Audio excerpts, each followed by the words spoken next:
Like a grand and miraculous spaceship, our planet has sailed through the universe of time. Like a grand and miraculous spaceship. Grand and miraculous. Grand and miraculous.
I think with the Muppets, there's sort of an innocence to them, you know? Mm-hmm. And I think that's something that appeals to the child in everybody. Because I think everybody is a child in everybody still. Well, we all want to build a time machine, don't we? So when you enter Disneyland, you're entering a time machine. I only hope that we never lose sight of one thing, that it was all started by a mouse.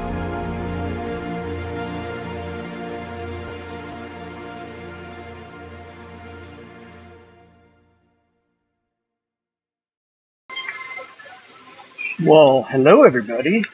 It's John, Spaceship Earth. Hope you're all doing great. And yes, this is not my usual opening.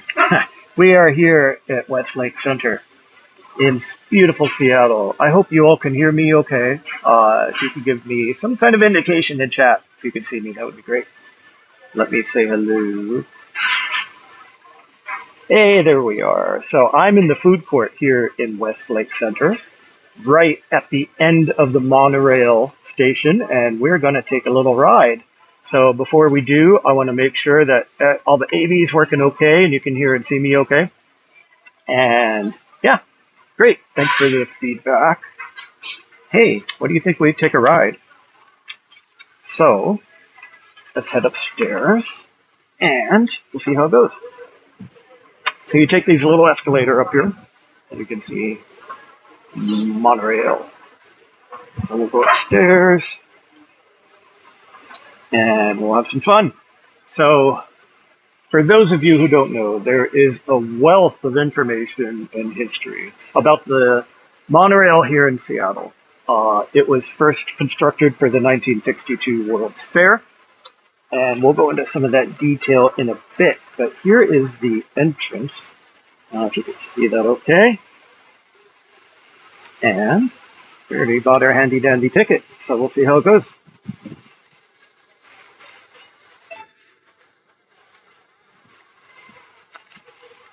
All right, so you can see here, this is the station where the monorail comes. We can get a little peek at the tracks.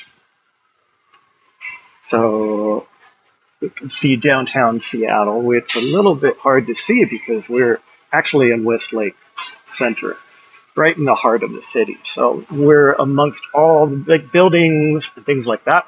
And here are the two monorail tracks we're just waiting for. Oh, and here it comes. So we're going to be getting Monorail Blue, looks like. Please step back to visitors to exit before. Let's let these lovely folks out. Now, a little bit of history. This is actually called the Alweg monorail. Alweg was founded in 1953 in Germany by industrialist Axel Kren. So his initials were ALWG. So let's see if we can see if we can sneak into the front.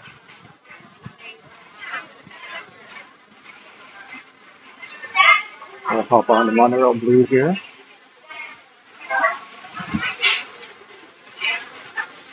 Let's sit over here so we can get a good shot of the front. All right. You can see over here. Now the Alweg monorail, it was the first full-scale system in the U.S. It was built for the 1962 Century 21 Exposition, the World's Fair. Some of you may, of course, you know the monorail in Disneyland. The one in Disneyland was a 5/8 scale, and it wasn't a full-scale monorail. That was a demonstration. And let's see if we can actually, I don't know if they're going to put or not. Maybe we can move up there and get a better view. All right. There we go. That's better. Hey, whenever you can get a ride in the monorail in the front, it's always a good time. So the one, like I was saying, the one in Disneyland was actually a 5/8 scale version. So the tracks weren't quite as wide as they are here in Seattle. After the success of the Disneyland one, there was a lot of activity with monorails, of course, because, you know, Walt was instrumental in creating them to be successful. So for the World's Fair, Alweg decided to build the first full-scale system here in the U.S. Now, this monorail was constructed so that it could transport people back and forth between downtown and the side of the World's Fair. So the length of the monorail system here is only about 1 mile. It's supported by 68 different columns, and we're about 30 feet above ground. So you can see some folks down there. The beams were 70-foot spans routed through downtown Seattle to the World's Fair location, which is called Seattle Center. Now, there were 2 trains. There's a blue train and there's a red train. They were shipped from West Germany. Hello.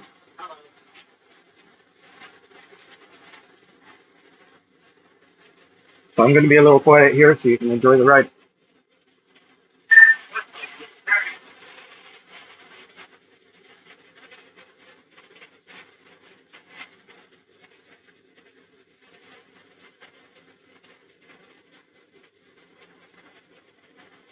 While we wait, I'll give you a little bit of timelines. In 1961, the guideway construction began. 1962, there was some structural work that completed. And then March 24th, 1962 is when it opened, about a month ahead of the World's Fair start.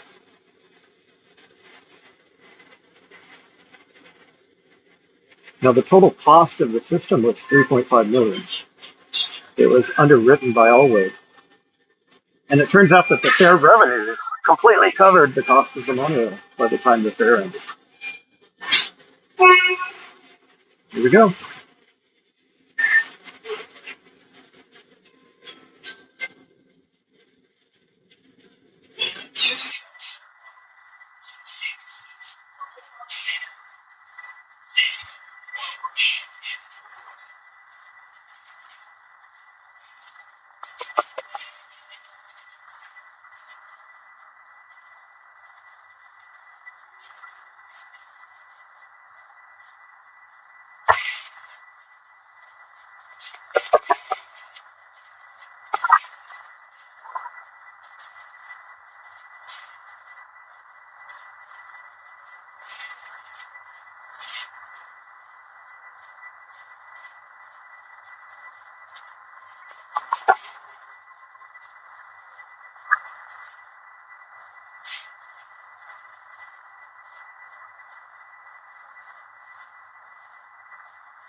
There's the needle.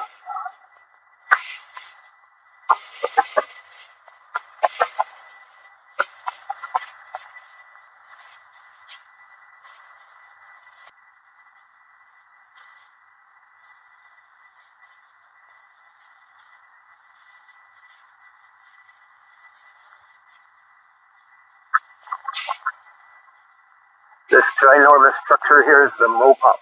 It's a museum of pop culture and has a fantastic music museum as well. Some of you may know Frank Gehry was involved in the architecture of it. We could take a look at it later. Some people out there playing. And here we go.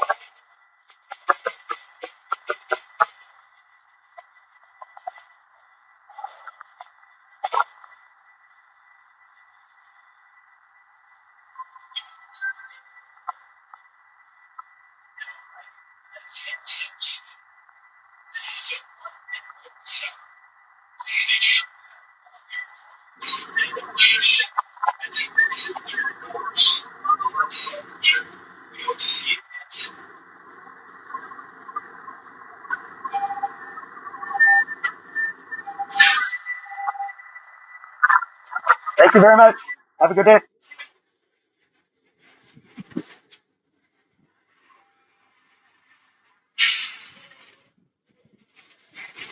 So that was it. Short little ride from downtown Seattle.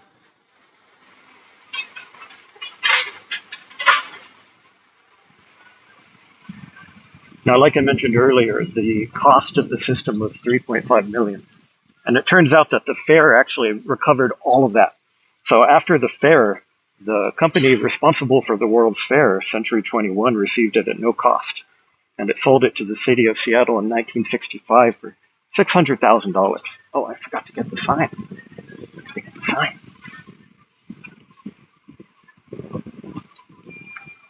So you can see Alweg Monorail. So some of you may have seen old pictures of the monorail at Disneyland. And it says Disneyland Alweg Monorail. Well, that's where this came from. This was a happy output of that project. Now, what's the connection before we head over to the Needle? What's the connection to Disneyland? Well, as you guys know, Disneyland's system opened in 1959. It was Disney's first daily operating monorail on a 5/8 scale prototype. So like I mentioned, when it first opened, it was actually 5/8 scale, so it wasn't the full scale track. Now, Disney selected Alweg's design after spotting their test track in Cologne in 1958. And then they partnered with Alweg and his in-house team for the Tomorrowland attraction. Both systems, of course, use what's known as straddle beam guideways and different technologies like that. However, Disneyland created a whole bunch of different versions of their monorail. You know, they started with the Mark I cars, and that's the car that we just ran on. But over time, they've evolved to different types of car systems. And we could talk about that a little bit later. Now, the success of Disneyland's system kind of validated Alweg's technology. And it paved the way for Seattle's centerpiece transit system, because when the World's Fair opened, where I'm standing right now, they needed a way to transport people from downtown to the Seattle Center. So we're here in the Seattle Center. You can see some buildings over here, and there are a bunch of different stuff. But, of course, the centerpiece is this little guy here. Let's see how far the gimbal can go before we fall over. There we go. Okay. So there it is in all its glory. The Seattle Space Needle. Whew. I think my gimbal is complaining a little bit right there. So I have a ticket for 7 o'clock. So before we get over there, let's talk a little bit about the Needle and what it accomplished.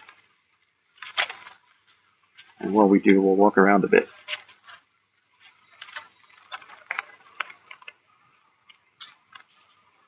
So where'd the Needle come from? It's such an iconic structure. The idea for the Space Needle was actually doodled, as all great things are, by Edward Carlson in 1959. And he saw the Stuttgart TV tower in Germany.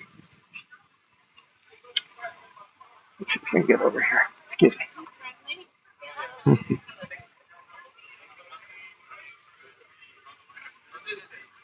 So here's the base of the Needle.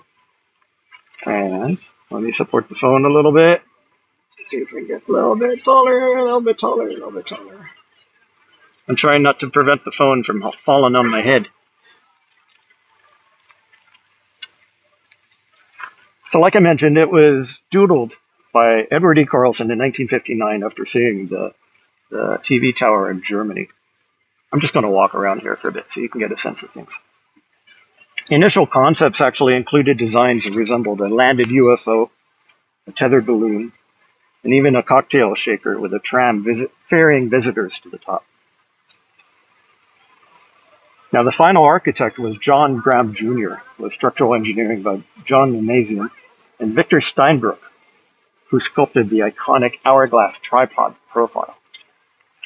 So I want to show you that a little bit. Let's see if I can get the phone to cooperate. You can see there are actually 3 sides to the needle, and it fits. It's skinny right in the middle. So let me head over here, and I'm going to try and do what Bob does. Let me head over here and get a good spot. And it looks like I neglected the arm camera again, so forgive me for a quick gimbal ride. That wasn't what I wanted.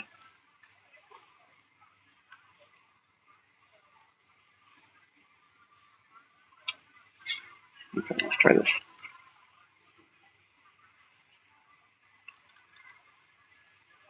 Sorry for the gimbal ride, folks. Hey, I get to say that after hearing it from everybody. All right, so I'm just going to hang out here for a bit, and I want to show you what the needle actually looked like when it was first created. Let's try and blow this up a bit. In 10 seconds, let's watch 10 months of progress. So that's a video of the needle with time lapse. Now the needle itself only took about a year to build. Run that again. In 10 seconds, let's watch 10 months of progress.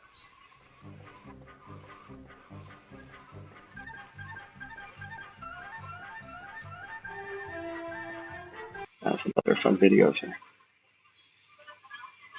Let's start talking about the foundation a bit.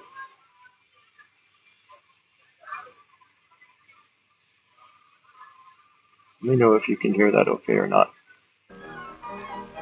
607 feet high, the Space Needle, with its revolving circular restaurant, is a breathtaking observation port on tall, slender legs, gracefully flared. The erection of the supporting structure was an outstanding feat of steel construction, done in record time for the opening of the 1962 Seattle World's Fair. But the tower is deep-rooted for permanency.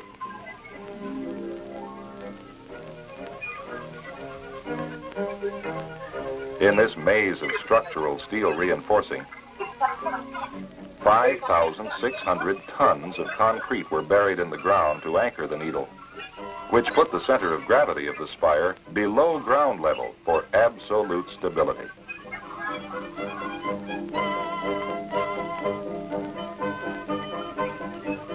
Down these troughs, 30 feet to the bottom, went the largest continuous building concrete pour in the West. So it's pretty remarkable that despite the size of the needle being 600 feet above ground, that the foundation was only 30 feet down, and it can completely support the needle to such a fine degree that the center of mass is basically at ground level. You hear different stories about whether it's 5 feet above ground or below ground or whatnot, but even so, it's a remarkable feat what they were able to accomplish. Let's talk about the tower itself a bit. And before I hit play, make sure the volume's up. There we go. This cluster of 30-foot-long anchor bolts, when cased in concrete, will become the root of one of the tower's 6 paired leg columns, to be attached to the bolt ends here above ground. Great steel trusses arrive to be fitted end on end 500 feet straight up for a central core of the tower. No crane could reach such a height with the heavy steel, So they devise one that fits into the triangular core itself, to go up with it, building around itself as it goes. Steel workers, the most skilled in the nation, are eager to tackle the extraordinary job.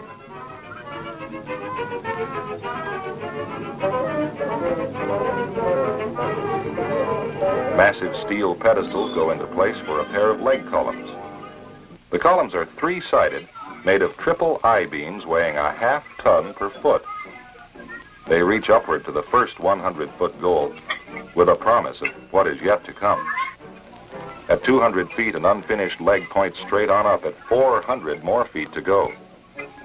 It takes a strong heart and a steady nerve to work on the high-altitude crew. A 50-ton leg dangling like a toothpick has to fit to a fraction of an inch. So they made a quip in there about the steel workers being excited to work on it. I'm sure part of it was exciting, but if I were them, I'd be slightly terrified as well. Let's talk about how that thought came to be.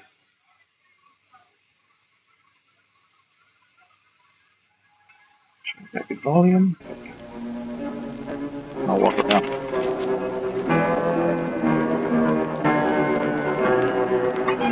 The tower is a tripod now, converging at its narrow waist. It's a dizzying view down, but this slender waist is the secret of both the beauty and the unusual construction of the Space Needle. Above it, the three pairs of legs separate into 6 long arms, spreading outward and upward to hold the top house, a triumph in architectural design. But for the steel worker, it's a long, long way down to Earth.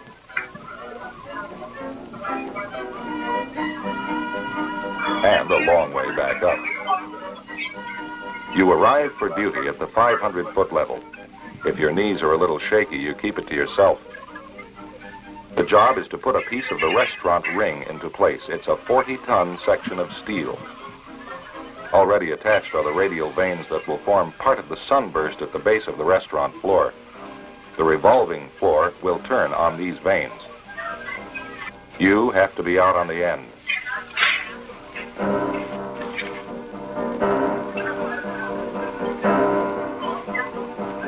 Oop, careful.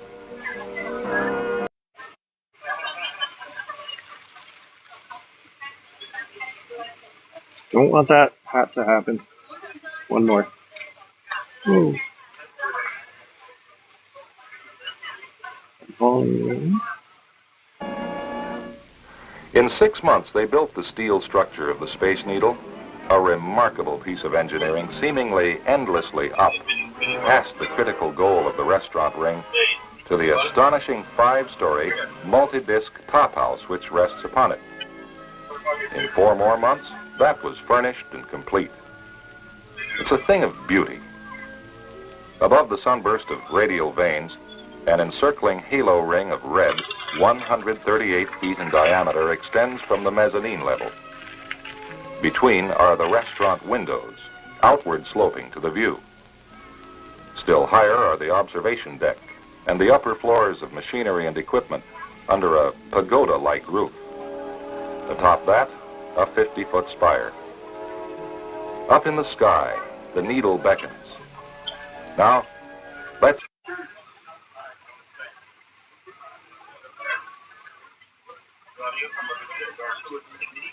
go up indeed. Trying to get this shot so that the phone doesn't fall out of the gimbal. I'm literally going like 90 degrees. So you can kind of get a sense of just how big this thing is. It's a pretty huge piece of engineering. There we go.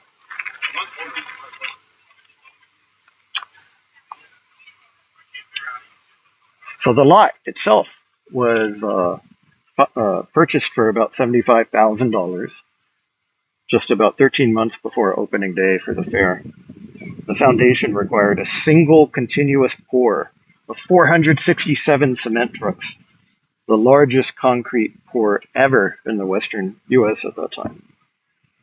Now, construction began April 17, 1961, and the structure itself was completed December 8, 1961. So let's go back here a bit. We'll go very slowly Now, it was officially opened April 21st, 1962. Whoa, as a centerpiece of the Century 21 exposition. I'm not going to try that again. In Seattle Center. Now, the fair itself ran from April 21st to October 21st, 1962. And they drew about 10 million visitors. Of course, the Space Needle was the star attraction. We'll head over here and have a seat so that we can wait a bit.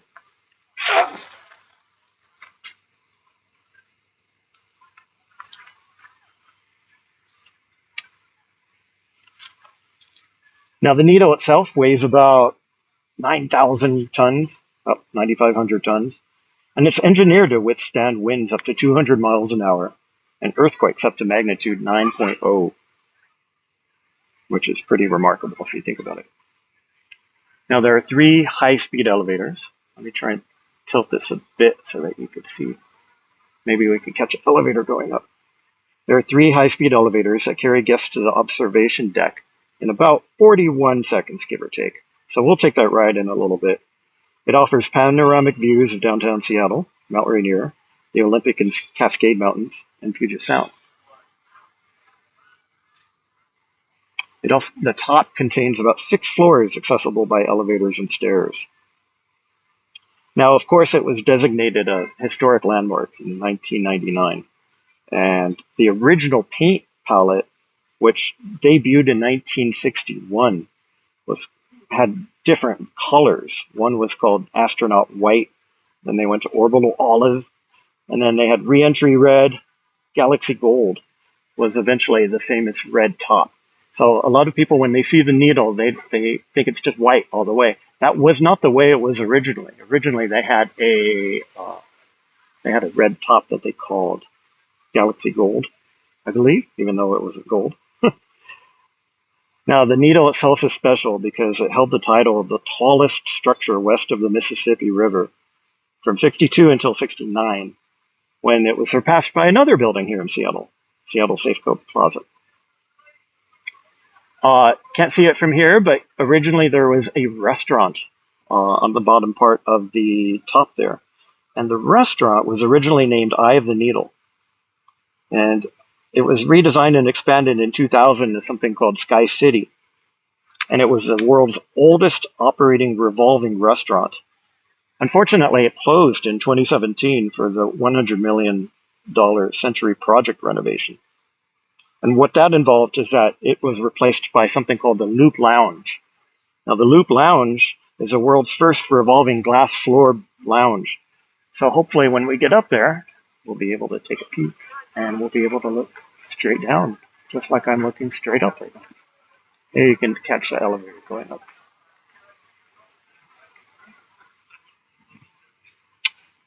Of course, the Needle had lots of pop culture appearances. Probably the most famous is it happened at the World's Fair in 1963, where Elvis Presley dines atop the Needle during the exposition. And I have a little clip of that, and some of you may recognize who this is. Now, some of you attended a few test streams I did on Saturday, so I already spoiled who it is. So if you weren't on one of my test streams, you could probably take a guess at who the young boy is in this clip.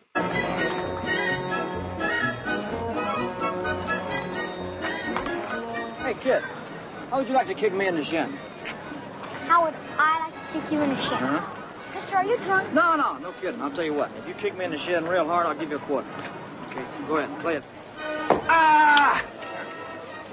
Whew. It's a good one. It's a good one, boy.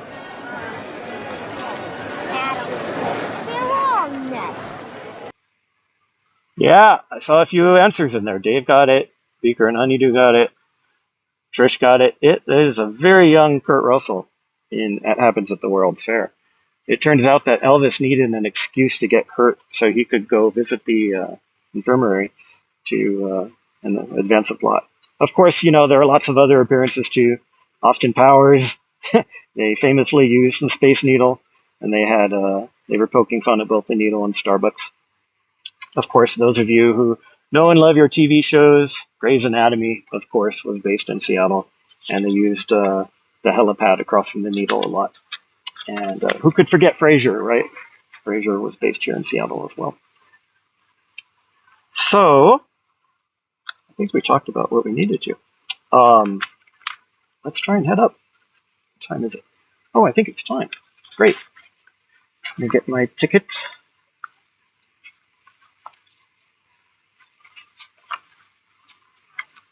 This timing actually worked beautifully because it is sunset here. And it turns out it's a gorgeous time of day. Across the way, by the way, I should point this out, you can see the Tulili glass garden. And above there are the spires of the Science Center. So if you're ever down here, you can visit the Glass Museum, which is very renowned. And over there, of course, is this Pacific Science Center. Now, the Pacific Science Center is interesting because it was designed by the same architect who did the World Trade Center in New York. So you can see a lot of the influences on the walls over there. But before we go up, here's another look. And we're going to go way up there. So let's see what we can do. Let me know if the video and audio is okay so far. Again, I have no clue what to expect in terms of signal or in terms of things like that. Let's see how it goes.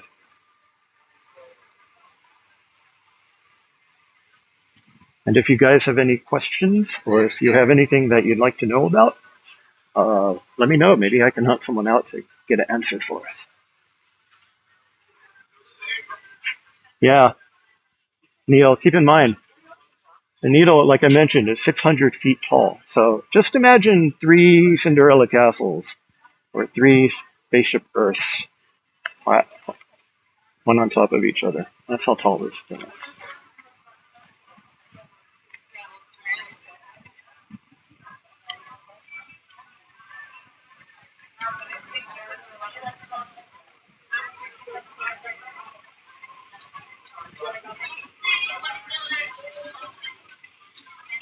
Here's the entrance.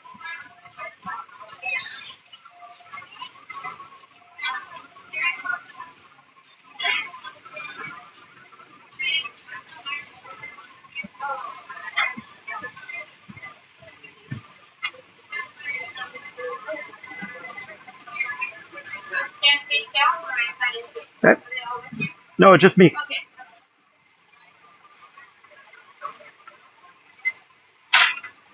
Thank you.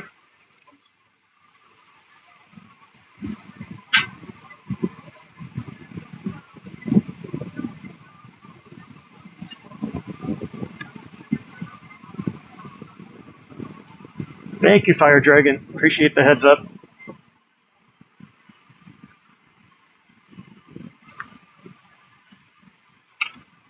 And thanks for tagging along, folks. This is fun. It's nice to be able to share a little bit of hometown here. Here's the back of the main entrance where you can get valet park.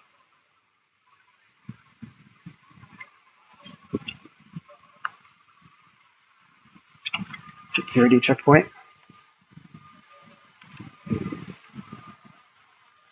Oh, I got to show you this. Here's a look of what the tripod legs are based on. Victor Steinbrecht was hired by John Graham in 1960. And he found inspiration for the tower's tripod legs in a sculpture called the Feminine One by artist David Lennon. Hello. How's it going?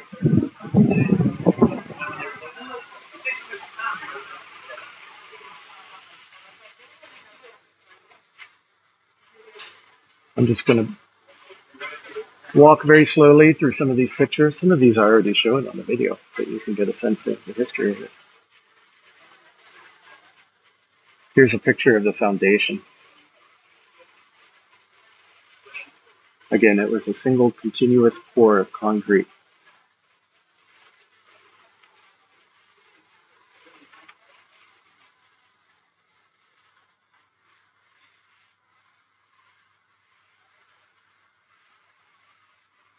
"6 months from first rivet to last bolt."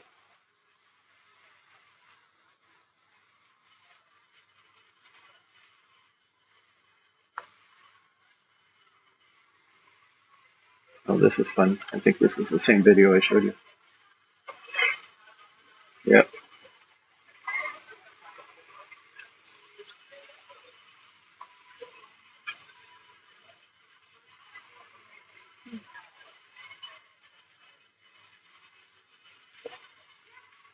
This is funny. NASA's chief rocket scientist, Werner von Braun, visits the needle, refuses ride in primitive bucket elevator. This will be to Seattle what the Eiffel Tower is to Paris. Here is a lovely bolt. That's a big bolt.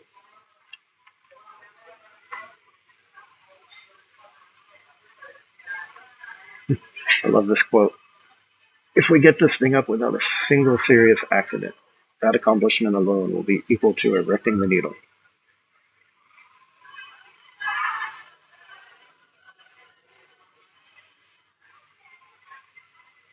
It's nice that they have the timeline here. And what's cool is that they have little statues here, or little models, describing what the needle looked like at different points in time.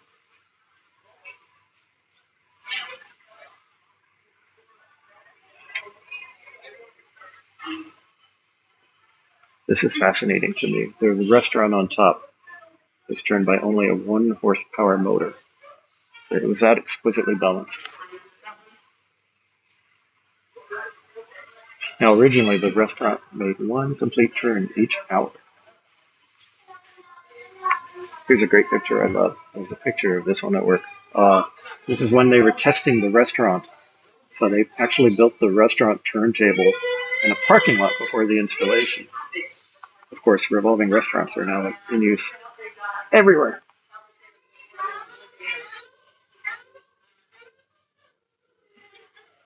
In 1961, ironworkers served first dinner on top of the needle.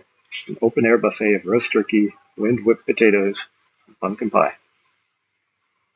Imagine being there during that time.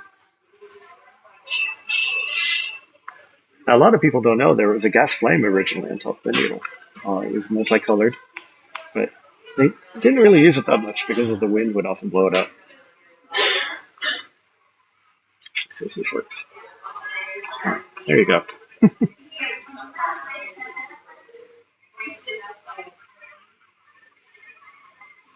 Here's a version of the next thing.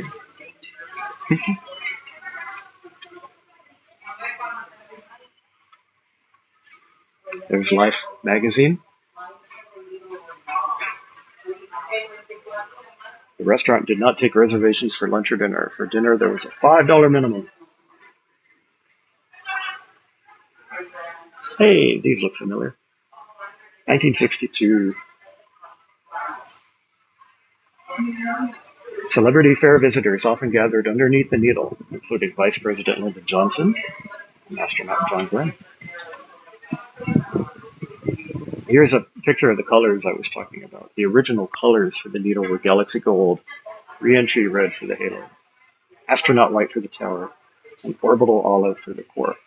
And they actually did repaint the needle those same colors a few years ago to celebrate the anniversary of it.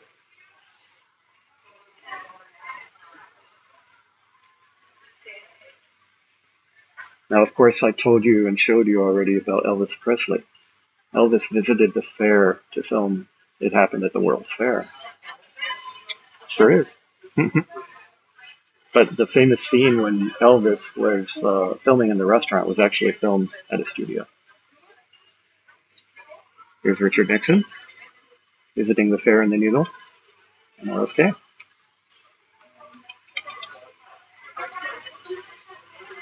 Now, one of the things that was unique about the World's Fair is that they had something called the Bubbleator. Now, the Bubbleator moved people around the different parts of the World's Fair.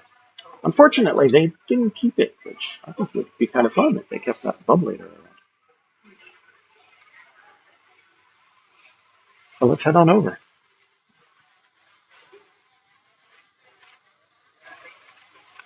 Sorry for the little history lesson, but that's what I find most interesting. Hi. Thank you.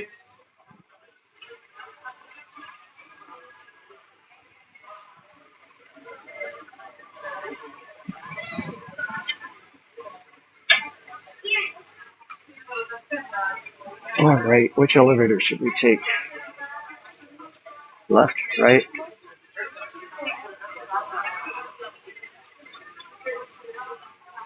Let's go for the right, see how bad it is.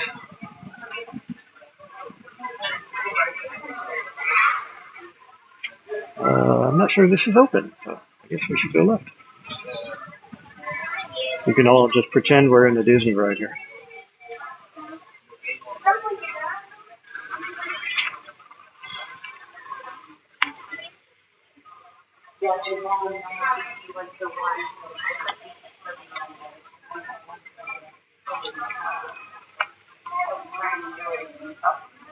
Here's a little picture of what we'll be seeing from the top.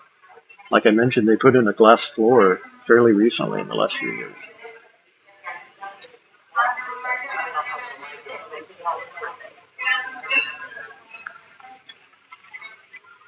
Now, like I mentioned earlier, originally there was a restaurant up there. I got to eat there a few times, and it was a lot of fun to eat there. But for whatever reason, they decided to remodel it and put in a lounge there with a glass floor, which isn't bad. Yeah, it is a little bit like Astro Orbiter, isn't it? By the way, a little bit of trivia in terms of height. Almost every structure at Disney World is less than 200 feet. And there's a reason for that. Does anybody know what the reason is that every structure at Disney World is under 200 feet?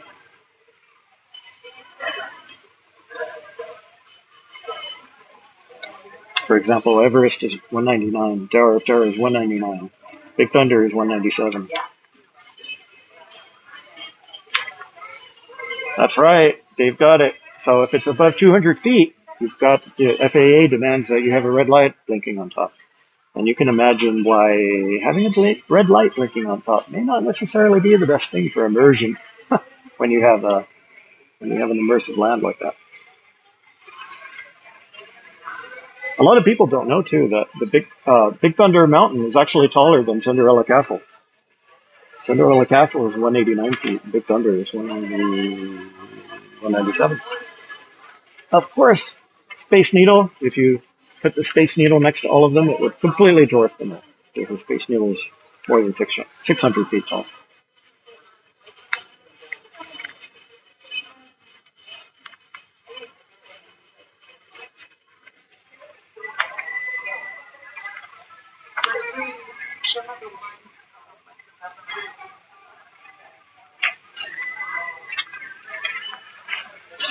Let me know if anyone has any questions that I can ask.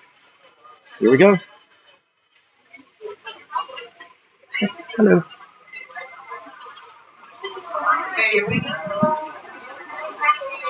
Well, we're here by ourselves. I think so. Oh, she's coming with us. I was going to say. Woo! Here's some people can see.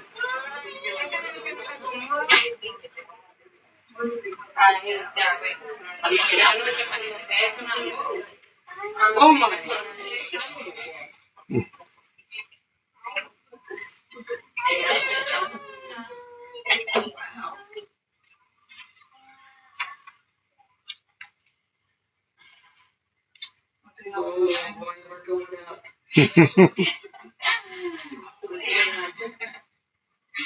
That's a little uncomfortable. Where's your condo? It's right up over this hill. We're about halfway. Let's see it when we get up there.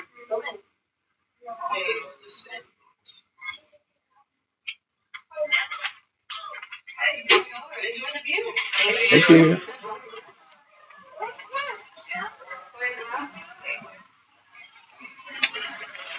Here we are, folks. Top the needle. Try and get oriented a bit.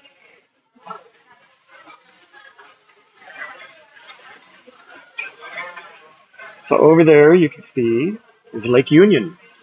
Lake Union is an artificial lake that was built kind of as a transition lake between Lake Washington, which is over there, and the Puget Sound, which is over there.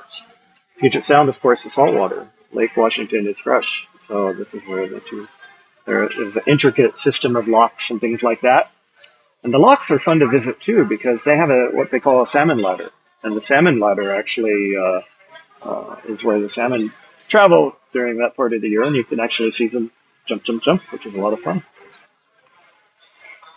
Just give me an AV check. Let me know if you can see and hear me okay, and we'll walk around the needle a bit.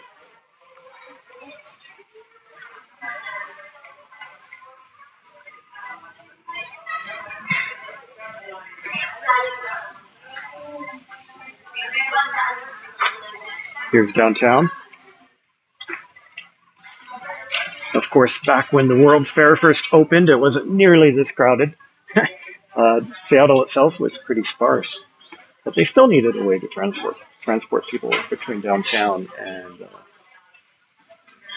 the fair.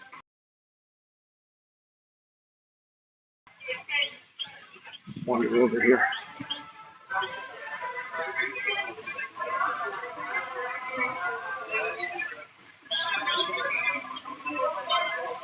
So here's again downtown. You can see off in the distance there are these kind of arced structures. That's Lumen Field, where the Seahawks play. And just beyond that is T-Mobile Park, where the Mariners play.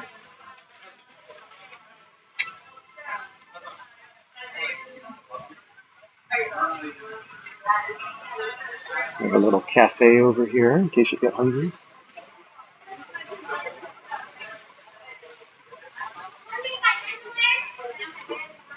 This is, of course, the Port of Seattle. Half of the city's economy goes through here. So we wouldn't be able to persist for much longer if they didn't have the port here. You can also see the big wheel down there. They recently constructed that, I think about 10 years or so ago. I'm not sure exactly when. And that's the Puget Sound. You can see all the ships heading out. I am super happy that we came during this time of day because it's freaking gorgeous. It's golden hour. So let's wander outside and see what we can see.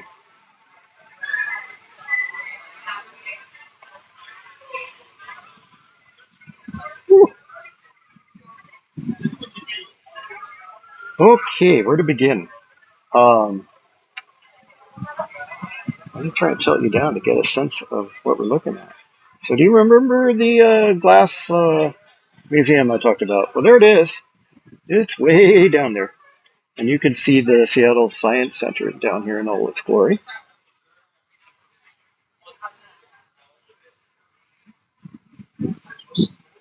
Over here is the rest of Seattle Center. Again, this is all World's Fairground areas. Over there is what used to be called Key Arena. I believe it's Climate Pledge Arena now, because Amazon bought it.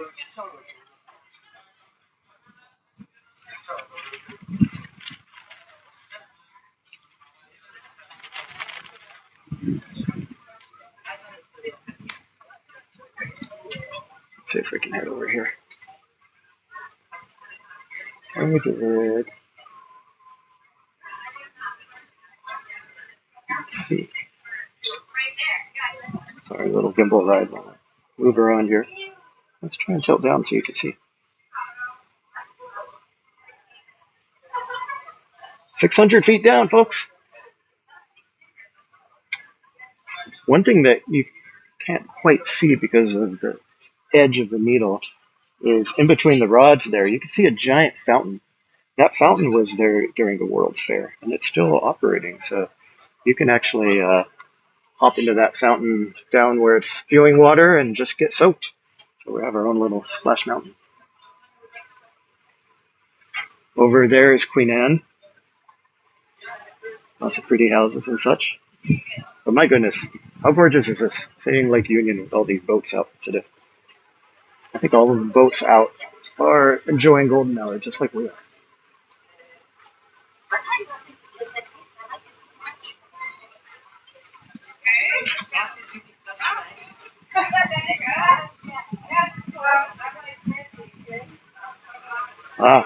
So here you can see, if I can tilt down enough, there's the Music Museum in Mopop. Now, what's interesting about that architecture, can anyone tell me what you think that looks like? Keep in mind, it's a music museum.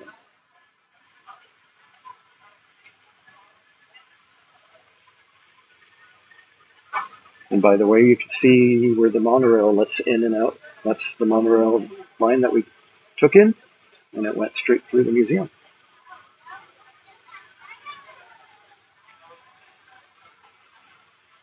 So if you guys don't have any guesses, yeah, Bitritz, you're on the right track. It's kind of looks like a guitar that's been smashed, doesn't it?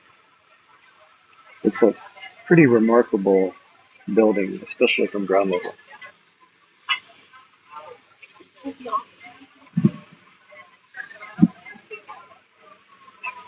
Of course, you have some telescopes around, so you can take a peek.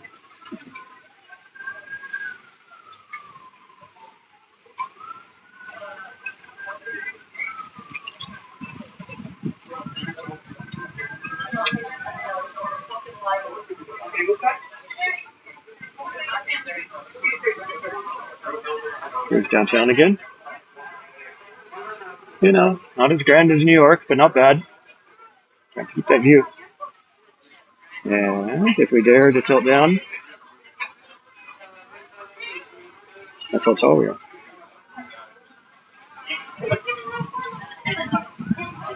Let's see if we can find this lounge.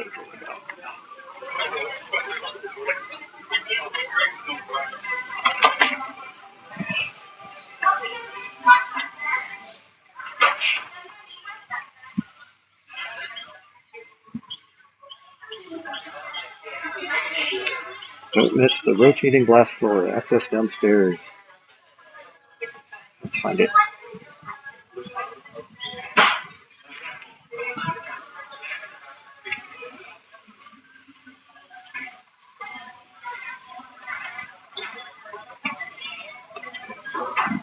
Aha. I found the staircase. Who wants to go on the rotating glass floor, huh? Anybody want to opt out? Excuse me.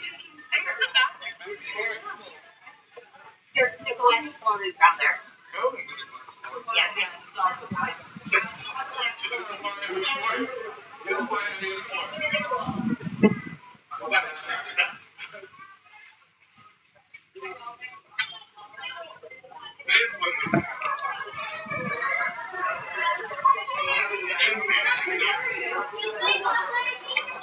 All right.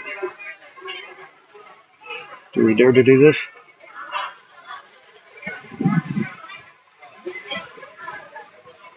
What do you think, folks?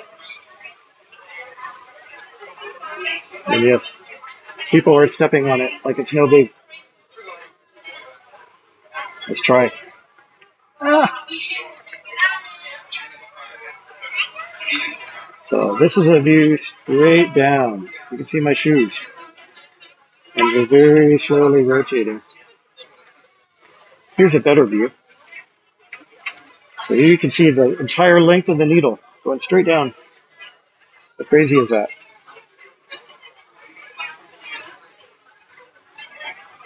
I wonder if we'll catch an elevator coming up. Here comes one. Ooh. Now these elevators recently became double-deckers. Originally they were single-decker elevators. There it is. So let's see what we can do here. If I make any of you dizzy, uncomfortably so, I apologize. Partially. Another great view of Lake Union.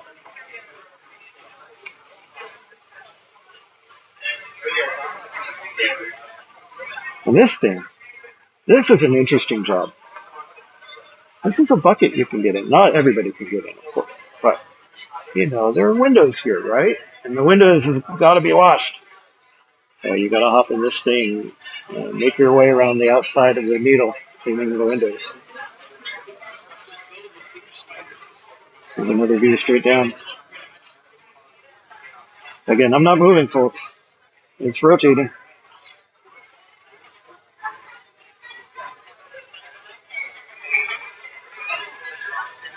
Not bad.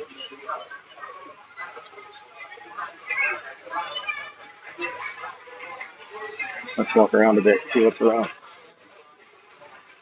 By the way, you can see some of the gear wheels here. If I take a step back, you can see some edges of the gears that are actually rotating the top of the wheel. And like I mentioned, in the old days, there was a restaurant up here. And you used to be able to sit in the restaurant, and it takes about an hour to go around the entire circumference of the needle. But throughout the course of your meal, you can sit and watch the outside of Seattle. Another view of downtown. Let's try and find some more windows.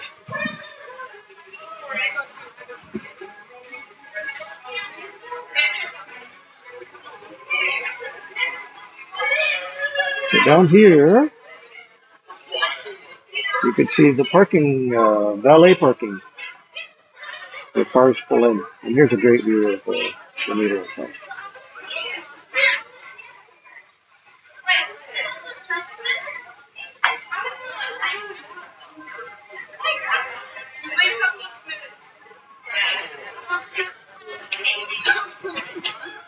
Ah, this is fun.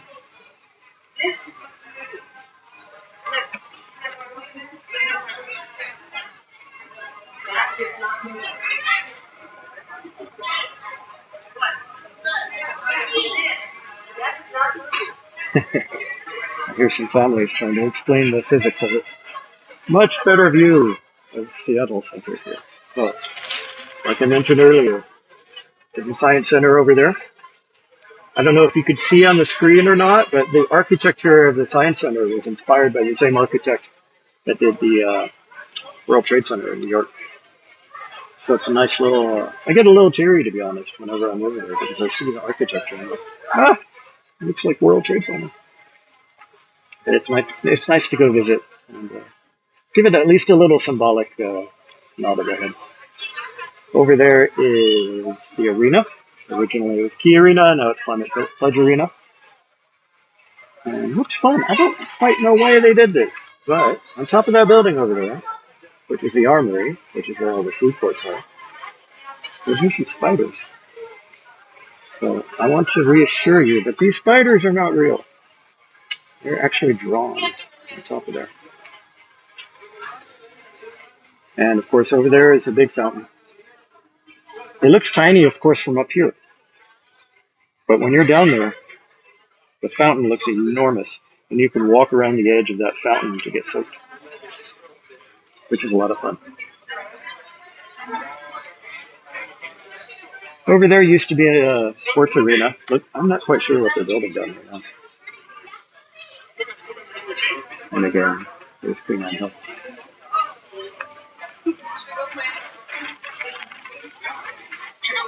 Oh, here's someone doing push-ups.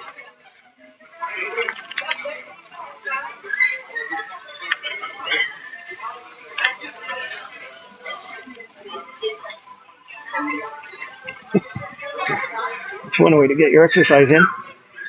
You do it looking 600 feet straight down.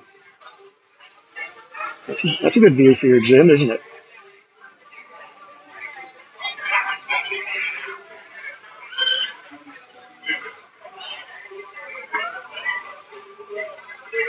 Does anybody have any questions before we wrap this thing up? If I don't know, I can ask.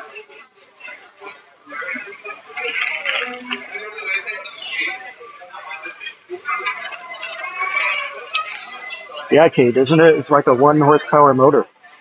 And it's a pretty remarkable view. Again, here's the top of the needle. Or the top of the... From the top.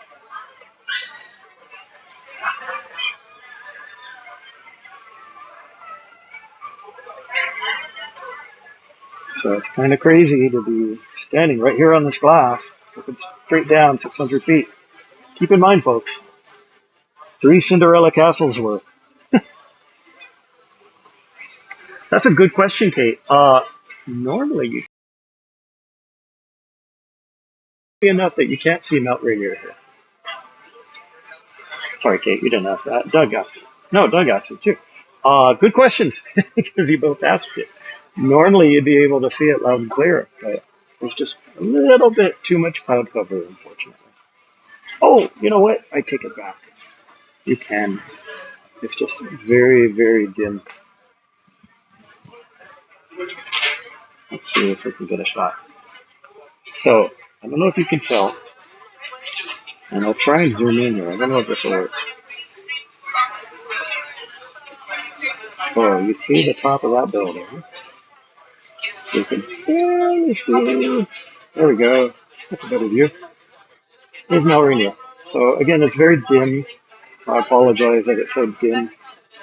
But, there's another reason I love this place, is that you can just look out on the horizon on some days and see this ginormous mountain just sitting out there, kind of like Mount Fuji. It really puts things into perspective in terms of where you are in this world, to see those giant mountains. So thank you for mentioning that. I would have totally forgotten about it. Let's go around to the sunset. And, hello. You're good. We'll call it a day from here.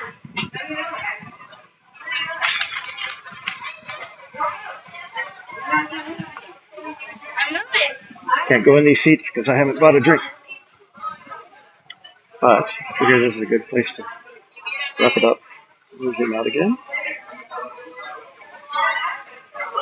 So, can't beat that. It's pretty gorgeous.